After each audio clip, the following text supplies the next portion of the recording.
Bonjour tout le monde, on se retrouve aujourd'hui pour une vidéo crash test maquillage petit prix. J'ai commandé des nouveautés sur Look Fantastic et sur Beauty Bay. J'ai pris des nouveaux produits de la marque Makeup Revolution dans la gamme Super Dewy.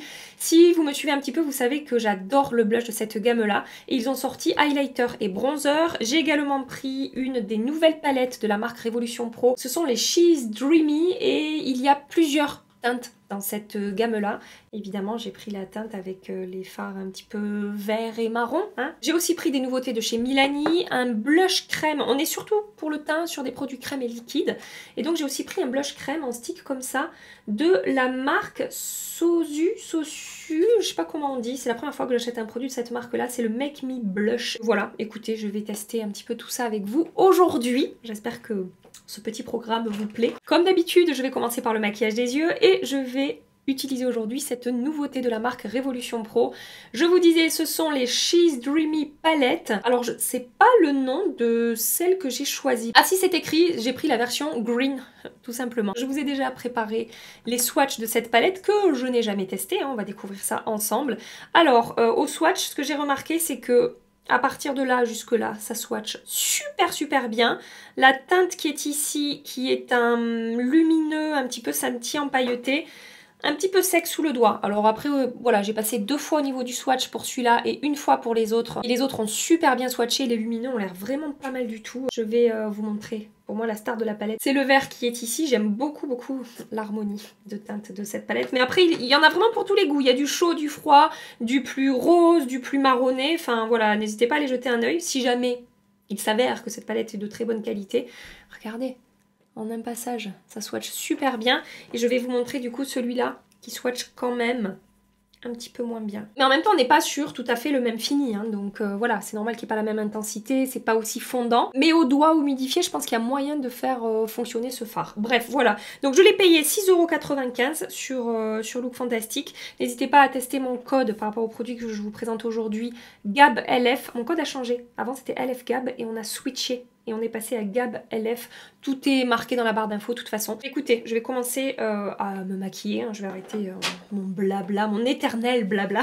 Je commence par prendre le mat, le marron, là, le plus clair de la palette. Et je vais commencer par l'appliquer dans mon creux de paupière. La pigmentation a l'air vraiment pas mal sur ce mat. J'utilise mon pinceau JH34 de chez Morphe. Pour l'instant, j'ai prélevé le fard qu'une seule fois.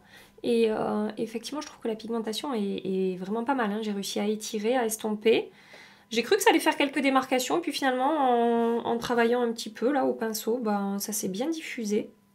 C'est pas mal. Écoutez, ça s'est très bien passé là pour ce mat. Toujours avec la même teinte, je vais fermer mon coin externe ici. C'est bien. Ça se passe bien. Je prends maintenant le vert lumineux au milieu de la palette. Je l'ai prélevé au doigt et je vais l'appliquer au centre de ma paupière. Il est pas mal, hein. Pas mal du tout. On est sur un fard métallisé. Il n'y a pas de paillettes, c'est pas scintillant. Mais la texture est bien crémeuse et fondante. On a une belle pigmentation. Ça se dépose facilement, ça se travaille facilement. Et au niveau de la texture, c'est bien crémeux et fondant sous le doigt. Donc de ce côté-là, pour l'instant, c'est très bien aussi. Dans la marque Revolution Pro, j'ai quand même maintenant testé pas mal de choses. Et souvent, les ombres à paupières, j'ai été agréablement surprise. Bon, il y a eu des produits qui m'ont déçue, hein, évidemment. Mais globalement, ça se passe très bien. Alors si, là, je remarque un truc, c'est que... attention à la quantité de produits que vous allez appliquer. Ça peut faire... je sais pas si vous le verrez, mais ça peut faire un petit peu épais, là, sur la paupière. J'en ai peut-être un petit peu trop mis. Je pense que si je le travaille un petit peu avec un pinceau, je pourrais probablement atténuer ça. Voilà, c'est déjà mieux. Franchement, c'est pas mal. Ensuite, on va tester le fard du coup qui m'a un peu déçu entre guillemets au swatch. Donc c'est le fard lumineux le plus clair de la palette. J'ai bien frotté mon doigt sur le fard pour prélever assez de quantité. Et donc je vais le déposer dans mon coin interne.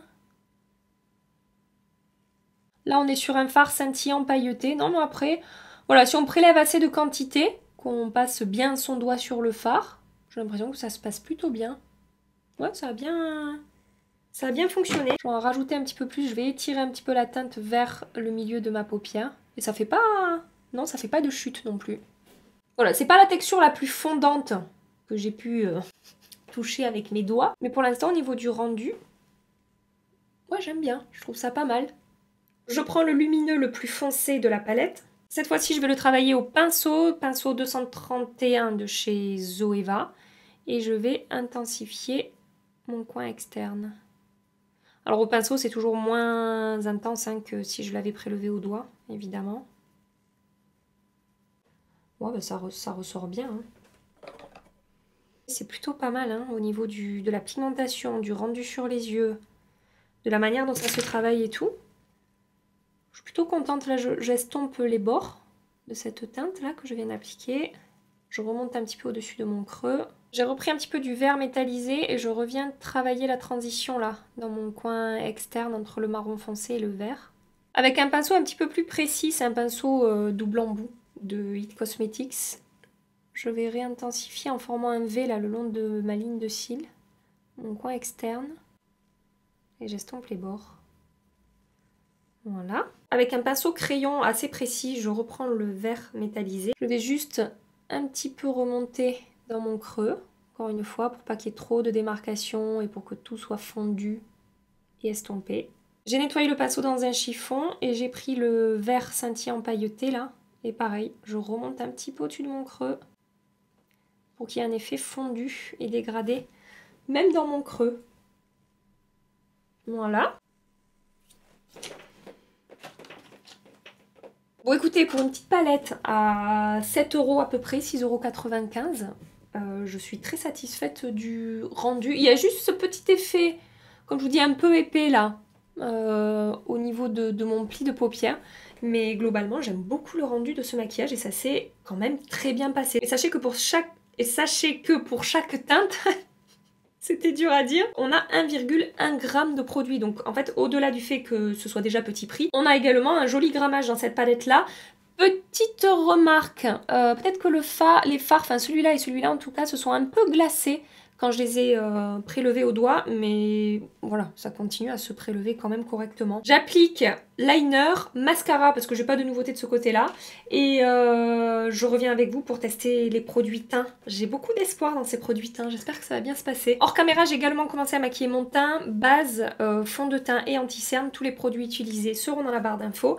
Et donc maintenant, je vais tester les nouveautés de la gamme Super Dewy de Makeup Revolution. Quand j'utilise des produits crème, je fais les choses dans un ordre particulier, c'est ce que je préfère faire, donc c'est ce que je vais faire aujourd'hui, c'est-à-dire que je commence par appliquer l'enlumineur, ensuite j'applique le bronzer et ensuite j'applique le blush par-dessus. En général quand je teste des produits à la caméra je fais bronzer, enlumineur et blush, mais en fait je me suis rendu compte que je préférais appliquer l'enlumineur en premier.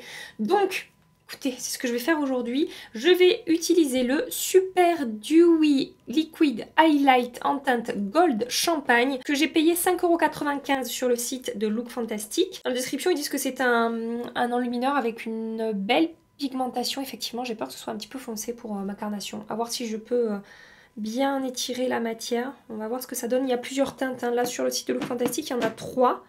À voir s'il en existe plus que ça. Ouais, la matière a l'air de bien s'étirer. J'ai l'impression que c'est pas métallisé. On va être plutôt sur un enlumineur avec un fini naturel. Et pour l'instant, je ne vois pas de paillettes à l'intérieur de ce produit. Et ça a l'air de sécher un petit peu comme le blush. C'est-à-dire de ne pas laisser une texture collante ou crémeuse sur la peau. Et c'est ce que j'aime beaucoup avec le blush. C'est que c'est un blush liquide avec un fini un petit peu poudré mais qui laisse quand même un petit peu d'éclat. Je vais travailler ça sur le haut de ma joue. On n'est pas prélevé beaucoup pour l'instant. Je vais en rajouter un petit peu. Je chauffe la matière sur ma main, hein, toujours un petit peu comme ça avec... J'aime bien faire ça avec ce genre de produit liquide. Et pour être sûr que ça soit bien diffusé sur l'éponge également. De ne pas me retrouver avec des taches. Ouais, donc définitivement, on est sur un enlumineur avec un fini assez naturel. Mais ça apporte un très joli glow. Je ne vois pas de paillettes. Ça s'est bien fondu à la peau. Et j'avais peur que ce soit trop doré, foncé, un petit peu bronze pour ma carnation. Et en fait, ça passe vraiment très bien. Oh ouais, c'est joli, hein. J'aime. Ça peut-être un tout petit peu teinter ma peau, mais franchement, très très légèrement. Très légèrement. Donc, je vais faire exactement la même chose de ce côté. Ouais, et puis ça ne rajoute pas d'épaisseur, ça se fond vraiment bien à la peau, hein. C'est pas mal du tout. Ça teinte un tout petit peu ma peau, mais après avec le bronzer et le blush, je pense que ça ne se verra plus. Après, si vous avez la peau plus claire que moi, peut-être que ça sera un petit peu foncé, mais en tout cas là comme ça, c'est très joli. Et alors, et ouais non, ça sèche, ça laisse pas du tout d'effet collant sur la peau. Ça laisse un fini presque, pas velouté, c'est pas complètement sec, mais franchement, il n'y a pas du tout d'effet crémeux ou collant. Donc maintenant, je vais tester le bronzer de la même gamme. C'est le Super Dewy Liquid Bronze en teinte Fair to Light. Donc il coûte le même prix, 5,95 €. Je vais commencer par vous montrer la teinte. Alors c'est un petit peu plus crémeux, un peu moins liquide que l'enlumineur. J'ai l'impression qu'on est sur le même genre, enfin ouais, c'est un petit peu sur la même texture que le blush en fait, que j'aime énormément. Et vous voyez, quand j'étire la matière, ça se fond un petit peu en transparence à la peau. C'est pareil, je pense qu'on peut quand même pas mal moduler au niveau du rendu de ce bronzer. Je pense que la teinte va bien aller à ma peau. Et vous voyez, ça laisse un petit peu de lumière. C'est ce que j'adore avec le blush. Mais c'est très léger en fait. C'est un peu d'éclat. Ça va apporter un petit peu d'éclat à la peau. Je prends mon pinceau préféré pour appliquer les produits crème. C'est le numéro 7. Et une moto qui passe. De It Cosmetics. Et je vais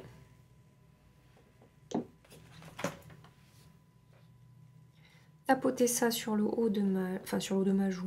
Non, là où on applique du bronzer, en fait.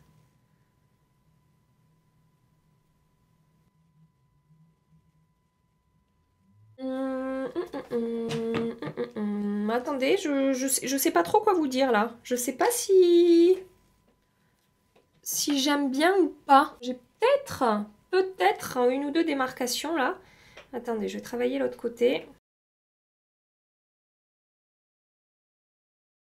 Bon, écoutez, le bronzer, je suis pas hyper convaincue par la texture. Je trouve qu'il se diffuse pas super bien. En fait, j'ai l'impression qu'il sèche trop rapidement avec cette texture. Vous savez, ces textures qui sont liquides et qui deviennent après texture poudre. Mais là, j'ai l'impression que ça devient tellement vite texture poudre que c'est pas hyper évident à travailler. Après, le rendu, ça va. J'ai réussi à le faire fonctionner. Mais pour l'instant, là, pour la première application, c'est pas... Ouais, je sais pas, c'est pas le bronzer que je préfère à petit prix comme ça, ou dans les versions crème ou liquide. Alors que le blush, pour le coup, il se diffuse hyper facilement, il est très facile à travailler. J'en ai pas mal parlé ces derniers temps, hein, du blush. Je vous accrocherai une vidéo ici dans laquelle j'ai testé le blush où je vous en reparle.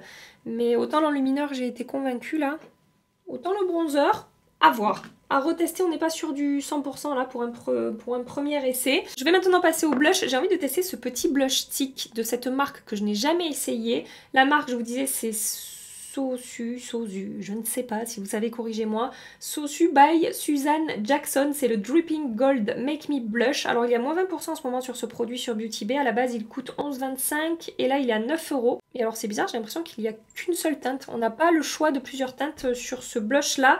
Et donc c'est un produit qu'on peut utiliser sur les joues et sur les lèvres. C'est une teinte passe-partout rose tirant sur le pêche. Oui, enfin passe-partout, pas pour tout le monde. C'est bizarre qu'il n'y ait qu'une seule teinte. Bon, écoutez. Alors le packaging a l'air tout petit. Et en fait j'ai regardé, il y a 5,5 g de produit dans ce blush là.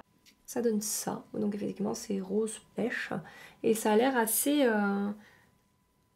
glossy. Voilà, je prélève le blush directement avec le pinceau, je tapote un petit peu sur mon poignet pour, moi je sais pas, pour pas me rater et pour diffuser la matière sur le pinceau. Voilà, pour le coup, en 3 coups de pinceau, ça s'est appliqué. Là, oui. Là, je dis oui. Là, pour moi, c'est un produit qui s'applique hyper facilement. Ça m'a porté, je pense, un petit peu plus de glow, hein. Clairement, c'est un blush avec une texture un petit peu glossy. Ça s'est vraiment travaillé hyper facilement. Et en plus, ce qui est cool, c'est que ça a fondu un petit peu mieux le bronzer, en fait, en dessous. Je vois beaucoup moins les petites démarcations que j'avais avec le bronzer. Et pareil. Franchement, je vais estomper, hein, parce que là, ça ne va pas. Mais franchement, 3 coups de pinceau, quoi. Ça se travaille hyper facilement. Alors là, pour le coup... Bon, du coup, là, c'est très positif. Je suis très contente de ce que j'ai observé avec ce blush et j'aime beaucoup le rendu. Regardez ce glow que j'ai sur la peau, c'est très joli. Est-ce que j'essaie de l'appliquer sur les lèvres, ce produit? En général, les produits qu'on peut utiliser sur les joues et sur les lèvres, je suis pas fan de la texture sur les lèvres. Donc, ouais, il se passe pas grand-chose sur les lèvres. C'est très glissant, vous savez, c'est un petit peu, peut-être un petit peu trop gras. Pour les lèvres, j'ai une autre alternative, c'est un rouge à lèvres de chez Milani qui vient de sortir, c'est le Color Fetish Matte The Nude Collection. J'ai pris la teinte 410 Pleasure, il y a également moins 20% à l'heure à laquelle je filme cette vidéo, j'espère que ça sera encore le cas dimanche. Il coûte normalement 13,75 et en ce moment il est à 10,95 €. Hyper onctueux, ultra pigmenté, proposant ton nude adapté à chaque carnation, velouté, ultra confortable à porter, glisse sur les lèvres. Je vous montre. Je l'ai mis ici. Ça devrait aller avec le blush. Je mets pas de crayon pour voir un petit peu ce que ça donne. Hein. Alors il est super fin, par contre la teinte, je trouve pas ça flatteur du tout. J'aime pas. Je n'aime pas la teinte. Par contre la texture a l'air super réussie, c'est hyper fin, crémeux et en même temps avec un fini mat. Et à voir comment ça va évoluer. Je sais pas si j'ai envie de garder ça sur mes lèvres. Hein. Donc maintenant, je vais terminer mon maquillage des yeux avec cette jolie palette Révolution Pro. Je vais recommencer par prendre le mat marron camel de la palette.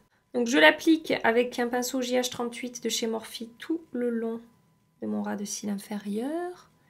Et je remonte un petit peu ici pour faire la transition avec mon coin externe. Ensuite, je vais prendre ce lumineux-là, que je n'ai pas utilisé sur le haut de mon maquillage. Pinceau JH43 de chez Morphe, et je vais légèrement tapoter. Ouais, pigmentation très bonne hein, sur ce fard-là. En tout cas, ça se prélève et ça s'applique très bien au pinceau. Donc je tapote un petit peu par-dessus, là, ce que j'ai fait.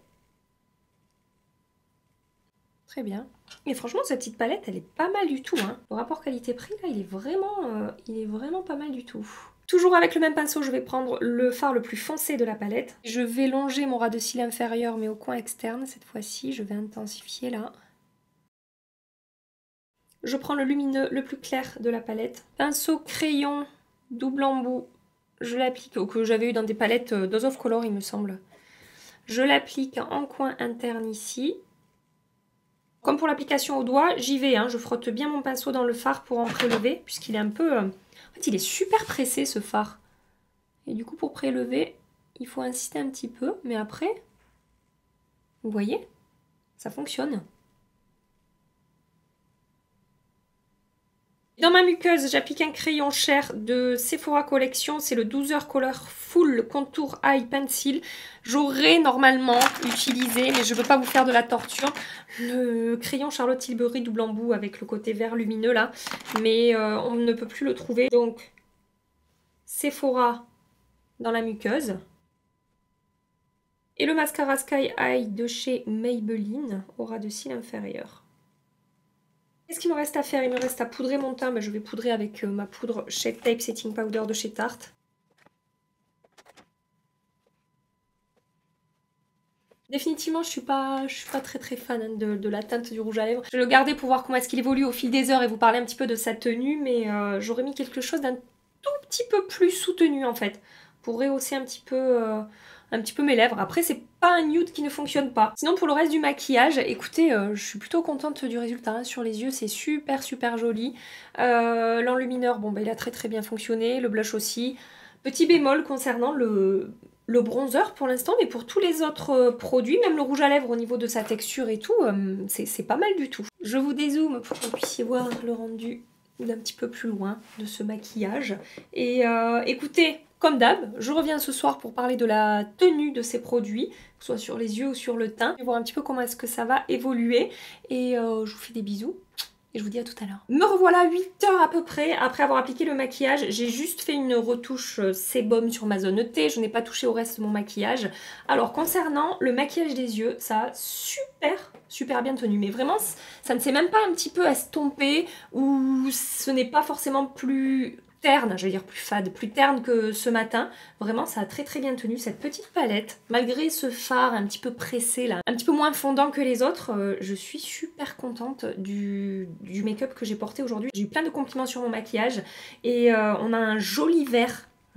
Alors, j'ai préparé les liens pour la palette qu'il y aura sous ma vidéo. Et alors c'est super bizarre parce qu'en fait je me suis rendu compte déjà que le nom de la palette c'était She's Dreamy. Donc j'ai cherché comme une idiote le nom pendant 2 minutes ce matin, mais en fait c'était marqué en gros ici. Et je pensais que c'était le nom de la gamme She's Dreamy, mais non, chaque palette a un nom comme ça écrit en gros. Et alors sur certains sites, la palette She's Dreamy, on dirait que c'est que des marrons, on dirait pas qu'il y a un vert au milieu. Mais alors soit je me dis j'ai un problème et je vois du vert alors que c'est pas du vert. Pour moi aujourd'hui j'ai porté un maquillage vert, hein. Mais voilà, les photos ne correspondent pas vraiment à ce qu'on va retrouver dans la palette, alors que le nom finalement c'est définitivement She's Dreamy. Je tiens à vous le dire parce que j'ai trouvé ça un petit peu bizarre en préparant les liens et ouais, je me suis dit il faut que je vous tienne au courant de ça parce que je pense que je vais avoir la question. Voilà, je tenais à vous donner cette info, mais en tout cas je suis super contente et ça me donne envie de tester d'autres teintes de cette gamme là parce qu'aujourd'hui ça s'est très bien passé. Je pense que c'est mon produit préféré aujourd'hui. Ensuite, en ce qui concerne highlighter et bronzer. Alors le bronzer, il s'est décroché. Franchement, ça a bougé. Les démarcations que j'avais remarquées ce matin se sont un petit peu accentuées des deux côtés. Pourtant, j'ai pas porté le masque et j'ai pas, je sais pas, j'ai pas fait des trucs incroyables avec, avec mon visage. Je me suis pas trop touché le visage ou quoi. Donc, je vais retester le bronzer, mais aujourd'hui, c'est vraiment le produit qui fonctionne le moins pour moi. Et l'enlumineur. Ça s'est très bien passé par contre et il a bien tenu. Ça c'est un produit que j'ai trouvé vraiment très bien avec un bon rapport qualité-prix. Le blush également j'ai beaucoup aimé. Bon du coup il a bougé un petit peu là où je l'ai superposé avec le bronzer. À retester par-dessus un bronzer qui tient bien sur ma peau, voir s'il tient mieux, mais franchement là il a tenu et là il a bougé. Donc je pense que c'est à cause du bronzer que ça a un petit peu bougé, mais après j'ai beaucoup aimé la texture, le rendu un petit peu glowy en transparence et la facilité d'application de ce produit, la pigmentation et tout, c'était enfin franchement pour 10 € là, très bon produit aussi. Et le rouge à lèvres, bon, mis à part la teinte que je n'aime pas trop sur moi, je vous ai donné les détails concernant la texture et tout, et au niveau de la tenue, c'est pas du sans transfert, je dirais qu'il a tenu ouais, 2-3 heures vraiment comme il faut avec une belle opacité et puis petit à petit il s'est estompé. Il s'est joliment estompé, après j'en ai pas réappliqué cet après-midi parce que comme je vous l'ai dit j'aimais pas la teinte. Et pour un premier essai c'est quand même positif pour ce rouge à lèvres. Pour l'instant aujourd'hui c'est vraiment ces 3 produits là que je retiens. Voilà pour ce petit point que je voulais faire avec vous. Et comme toujours, je vous tiendrai au courant de la suite des essais que je vais faire. On en reparlera sur Instagram. J'espère que cette vidéo vous a plu. Et j'espère que vous aurez passé un agréable petit moment ici. Si c'est le cas, pensez à liker avant de partir. Vous abonner si vous voulez continuer les aventures avec nous. Et en attendant ma prochaine vidéo, je vous fais des milliards et des milliards de bisous. Prenez soin de vous et à très bientôt. Bye bye.